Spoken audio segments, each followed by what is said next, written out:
अत्वे पत्नी महाभागा पतिवर्ता यशस्विनी अनसूया जगत माता नमामि वक्तवत्सलाम। ऋषि अत्रि की पत्नी महान पतिव्रता और जगत माता अनसुईया जी को मेरा प्रणाम। मार्कंडे पुराण और ब्रह्म पुराण में वर्णित कथा के अनुसार त्रेता युग में धरती पर एक ऐसी स्त्री थी जिनकी पतिव्रता शक्ति के आगे स्वयं तीनों लोग झुकते थे, जिनका नाम था माता अनसुईया जी। उनकी महिमा इतनी बढ़ गई थी मानो कि स्वर्ग तक उनकी तपस्या और पतिव्रता की चर्चा पहुंच गई। स्वर्ग की देवियों माँ लक्ष्मी जी, माँ पार्वती जी और माता सरस्वती जी के मन में कौतूहल और जिज्ञासा उत्पन्न हो गई कि क्या कोई स्त्री पृथ्वी पर भी इतनी पवित्र और पतिव्रता हो सकती है जिसकी तुलना उनसे की जा रही है। अब तब उन्होंने अपने पतियों ब्रह्मा जी, विष्णु जी और महेश जी को उसकी परीक्षा लेने के लिए कहा।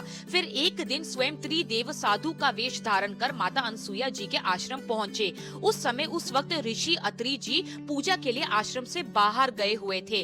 उन त्रिदेवों ने माँ अनसुईया से भिक्षा मांगी और माता ने उन्हें प्रणाम कर भोजन ग्रहण करने का आग्रह किया। लेकिन फिर उन्होंने माता के आगे एक कठिन शर्त रखी कि आप निवस्त्र होकर हमें भोजन कराओ। माता अनसुईया पतिव्रता के साथ साथ एक महान तपस्विनी भी थी। उन्होंने जल हाथ में लेकर मंत्र पढ़ा और उन तीनों पर मानो उसी वक्त उसी समय छिड़क दिया। उसके बाद जब तीनों देवियों ने अपने पतियों को शिशु रूप में देखा तो वे चकित रह गई और उन्हें अपने भूल का फिर एहसास हुआ। उन्होंने उसके बाद विनम्रता से माता अनसुईया जी से माफी मांगी।